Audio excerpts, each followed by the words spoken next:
My toxic mother-in-law manipulated my daughter to steal my dead husband's ring, but when she cut off the wedding money, Grandma got exposed, and my daughter finally saw the truth I endured for 26 years. I'm 48 years old. I work at a bakery that I opened like 6 years ago. And I need to tell this story because what happened last year with my daughter almost destroyed our relationship completely. And it was all because of my mother-in-law. Or I mean, my ex-mother-in-law, technically, since my husband died 4 years ago. I guess I should start from the beginning.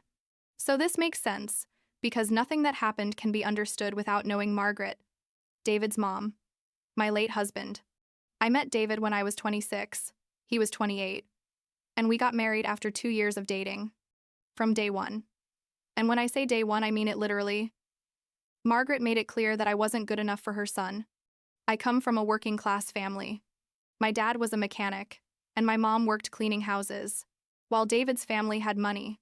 They weren't millionaires or anything like that, but they had a good position. You know, big house, nice cars, that kind of thing. Margaret never told me directly to my face. But she would make these comments, like, "Oh, how interesting that your family doesn't have Christmas traditions like ours." Or, "I imagine where you grew up things were simpler." Right? I spent 22 years listening to that kind of shit disguised as kindness. David was a good man. Honestly, the best I ever met.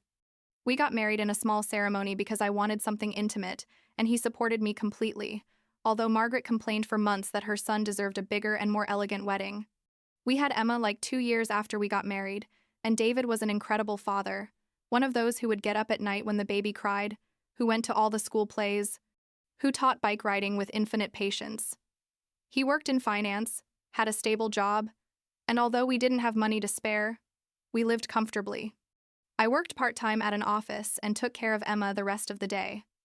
Things with Margaret kept getting worse over the years, but David always tried to keep the peace, like, you know how my mom is, don't pay attention to her, she loves you in her own way. But I knew the truth. When Emma was born, Margaret made comments about how she hoped the girl would have David's family features and not mine, as if I were genetically inferior or something. Every birthday, every Christmas, every family event was an opportunity for Margaret to subtly remind me that I wasn't part of her circle, that I had trapped her son with a pregnancy total lie. By the way, Emma was planned, that David could have been with someone better. But life went on, you know what I mean? You learn to live with these things. Emma grew up being a sweet girl, very attached to her dad, and Margaret adored her because she was her only granddaughter at the time. Thomas, David's brother, had kids later, but Emma was always the favorite. When Emma was 21, about 4.5 years ago, David died of cardiac arrest. It was completely unexpected. He was in good health, exercised, didn't smoke, and one day he just collapsed at the office and they couldn't revive him. He was 50 years old. I mean, he was still young. We had plans to travel when Emma finished college. We wanted to renovate the house. Basically, we had a whole life ahead of us. I can't describe what it feels like to lose your husband like that, out of nowhere, without warning, without time to say goodbye. It was like they ripped the floor out from under my feet. Emma was devastated. I was devastated. It was a total mess. And Margaret, well, Margaret lost her son, and somehow that made her even more toxic. Like now she had an excuse to be completely horrible to me because I had robbed her of years with her son by marrying him. That was basically her narrative.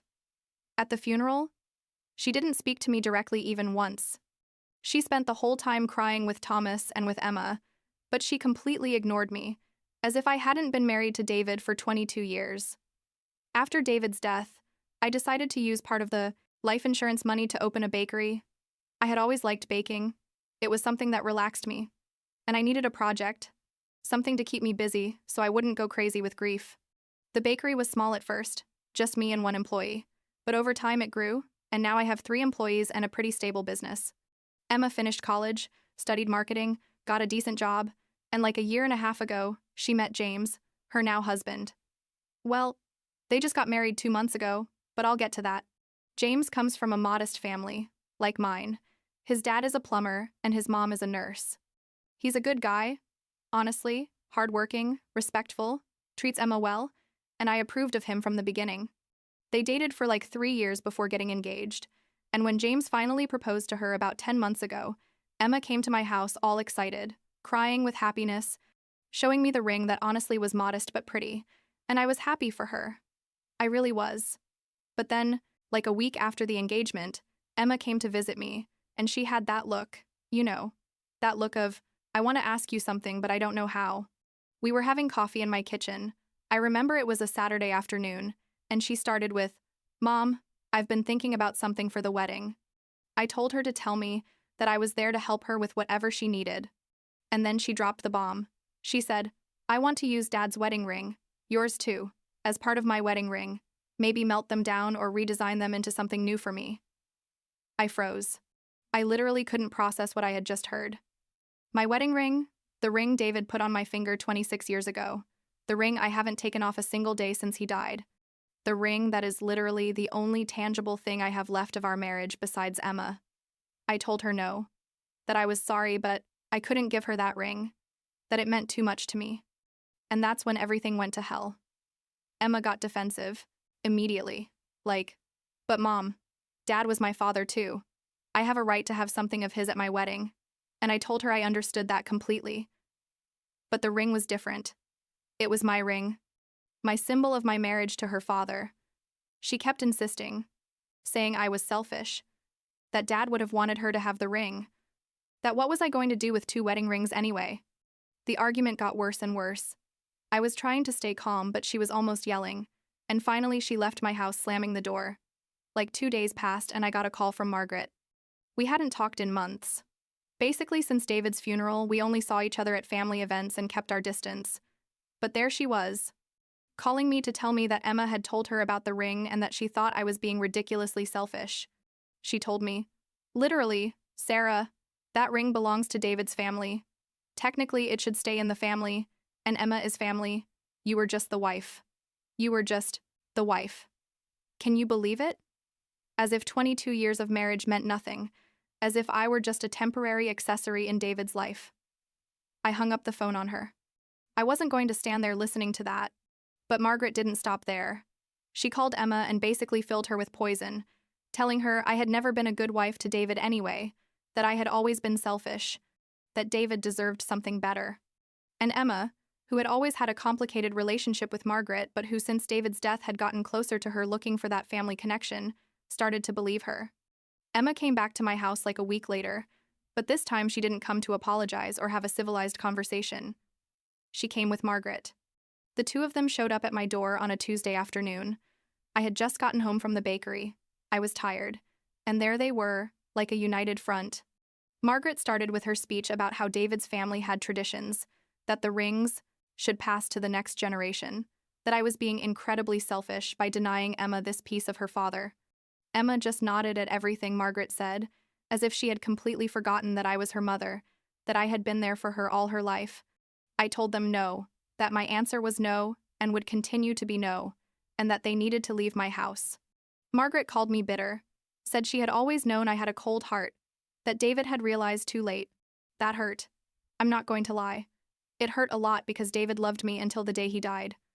I knew it, and hearing his mother try to rewrite that story was unbearable. I told Emma that if that was what she really thought of me, if she saw me the way Margaret saw me, then maybe we needed distance. After that, I made a decision that I know was tough, but that I felt was necessary. Emma and James were planning a pretty big wedding, like 150 guests, and I had promised to help them financially, because James and Emma didn't have enough money saved and James's family couldn't contribute much either. I had said I would pay for the venue, which was like $15,000, a significant amount, but one I could handle with the bakery savings and some of David's insurance money I had saved. I called Emma and told her I had changed my mind, that I wasn't going to help her with the wedding. She started crying, saying how could I do that to her? And I told her that if she could ask me for my wedding ring without thinking about what it meant to me, I could withdraw my financial support without thinking about what it meant to her. I know it sounds terrible, and part of me felt horrible doing it, but I was furious. I felt betrayed not just by Margaret but by my own daughter. I blocked Margaret's number and told Emma that when she was ready to truly apologize and acknowledge that she had crossed the line, I would be there. But until then, I needed space. Like 3 months passed without Emma and me talking. 3 months. They were the worst months since David's death. Honestly, I missed my daughter, but I was hurt. And proud too. I guess, because I wasn't going to give in on this. The ring was mine. Period. And if Emma couldn't understand that, if she preferred to believe Margaret over me, then we had bigger problems than a ring. Then, like 4 months after our fight, Emma showed up at the bakery. I was decorating a birthday cake when I saw her come in, and she looked bad, like she had been crying, had dark circles, looked thin. She told me she needed to talk to me urgently. We went to the back of the bakery, to my small office, and there she basically collapsed. She told me they had lost the deposit for the first venue they had booked for the wedding because they couldn't pay on time, that they had found another cheaper place but needed to pay the $5,000 deposit in 2 weeks or they would lose that one too, and that James and she had exhausted all their savings trying to cover the other wedding expenses. She asked me for help. Not with the whole wedding, just with that deposit. She promised she would pay me back eventually. And I looked at her, saw my desperate and regretful daughter, although she still hadn't specifically said, "I'm sorry, Mom." I was wrong. I told her I would help her, but with one condition, that she cut contact with Margaret. Completely. No calls, no visits, nothing. I explained that Margaret had been toxic to our marriage, that she had been toxic to her by filling her head with lies about me, and that if we were going to rebuild our relationship, Margaret couldn't be part of the equation. Emma was quiet for a long moment, like she was processing, and then asked if I was serious. I told her completely serious, that Margaret had tried to destroy our relationship and that I wasn't going to keep allowing that. Emma finally nodded and said she understood, that she knew Margaret had been saying horrible things, that she had realized her grandmother. I had a very distorted version of who I was, and how my marriage to David had been. I gave her the money for the deposit. Emma hugged me and cried, told me she was so sorry, that she had been an idiot, that Margaret had manipulated her, making her feel she had a right to the ring because she was David's daughter, but that now she understood she had been selfish and cruel. It was a nice moment. Honestly, I felt like I was getting my daughter back. But obviously, Margaret wasn't going to stay quiet. Like 2 weeks after that, I got a call from Thomas, David's brother. Thomas had always been neutral in all this, like trying to keep the peace with everyone, and I liked him. He was a good man. He told me Margaret was furious because Emma wasn't answering her calls, that she knew I had something to do with that, and that Margaret wanted to talk to me. I told Thomas that Margaret could want many things, but I had no interest in talking to her, that she had crossed a line when she tried to convince my daughter I was a bad person. Thomas tried to mediate. Said we were all still grieving. That family should be united. All that typical speech. I told him I appreciated it, but Margaret had made her choice when she chose to be poisonous instead of respectful, and that the consequences of that were losing access to Emma. Thomas didn't push further, said he understood and hoped eventually things would calm down. I unblocked Margaret's number like a week later. I don't know exactly why. I think part of me wanted to give her the chance to apologize, although I knew she probably wouldn't, and she didn't. She called me the day after I unblocked her, and instead of apologizing, she started yelling at me, saying I had stolen her granddaughter, that Emma had a right to have a relationship with her grandmother, that I was a manipulator who was using money to control Emma. I told her Emma had made her own decision, that if Margaret hadn't been so horrible to me for 26 years, maybe things would be different, but that she had sown this conflict, and now she was reaping the results. The conversation lasted like half an hour. It was completely unproductive. Basically, we just yelled at each other. I told her things I had wanted to tell her for years, like that she had always treated me like trash, that she had never respected my marriage to David, that she had tried to make Emma see me as a bad mother. She told me I had never been enough for David, that he had settled for me, that he probably would have divorced me eventually. That was too much. I hung up on her and blocked her again. Months passed. Emma and I slowly rebuilt our relationship. She apologized multiple times, explained to me that Margaret had been manipulating her for years, but that she hadn't seen it until everything exploded. She told me Margaret had told her I had forced David to marry me with a pregnancy, that I had alienated David from his family, all kinds of lies. Emma now clearly saw who Margaret was, and, although it hurt because she was her grandmother, she knew keeping distance was best. And then, like 6 months before the wedding, Margaret showed up at my house. Without warning, without invitation, she just showed up on a Sunday at dinner time. I was with Emma, James, and Thomas curiously was also there with his family because we had organized like a small family dinner. We were all in the dining room when the doorbell rang. I opened the door and there was Margaret with her victim face, saying she needed to talk to her granddaughter. I told her she wasn't welcome, that she needed to leave. She tried to come in, literally tried to push me to enter, and I blocked her. Emma appeared behind me and told Margaret to leave, that she had made the decision not to have contact with her. Margaret started crying, making a dramatic scene, saying how could they do this to an old woman who just wanted to be at her granddaughter's wedding, that David would be ashamed of how we were acting. Thomas came out and saw the whole mess. Margaret asked him to defend her, to tell Emma she was being manipulated by me. Thomas, to my surprise, told Margaret she needed to leave, that this wasn't right, that she couldn't show up like that without invitation. Margaret yelled at Thomas too, called him a traitor, said we were all against her. Thomas literally had to take her by the arm and escort her to her car, her screaming the whole way about how we were a family of ingrates. After she left, Emma was shaking. She hugged me and said she couldn't believe what had just happened, that Margaret was completely out of control. That night, Emma and I had a long, real conversation about everything. About her dad, about Margaret, about the ring, about our future. I asked her if she had really forgiven me about the ring or if she still held resentment. She told me honestly at first, yes, she had been resentful, but that over time she had understood the ring wasn't just an object, that it represented my life with her dad, my love for him, and that she had no right to ask me to give that up. She asked me if there was something of her dad's she could have for the wedding, something that would connect her to him. I told her she could use my ring as something borrowed for the ceremony, that she would return it to me afterward, but that during that day she could have it. Emma cried, told me that meant the world to her, that she didn't need to keep it forever, she just wanted to feel like her dad was there somehow. The wedding was 2 months ago. It was beautiful. Honestly. Small in the end because they reduced the guest list to fit the budget, but it was intimate and perfect. Margaret wasn't invited, obviously, and according to Thomas, she was furious about that, but nobody paid attention to her. On the wedding day, when Emma was getting ready, I gave her my ring. She put it on her finger next to her engagement ring, and she cried, and I cried, and it was one of those moments I'll never forget. During the ceremony, every time I saw her with that ring, I thought about David, about how he would have been so proud of Emma, about how he would have cried seeing her walk down the aisle.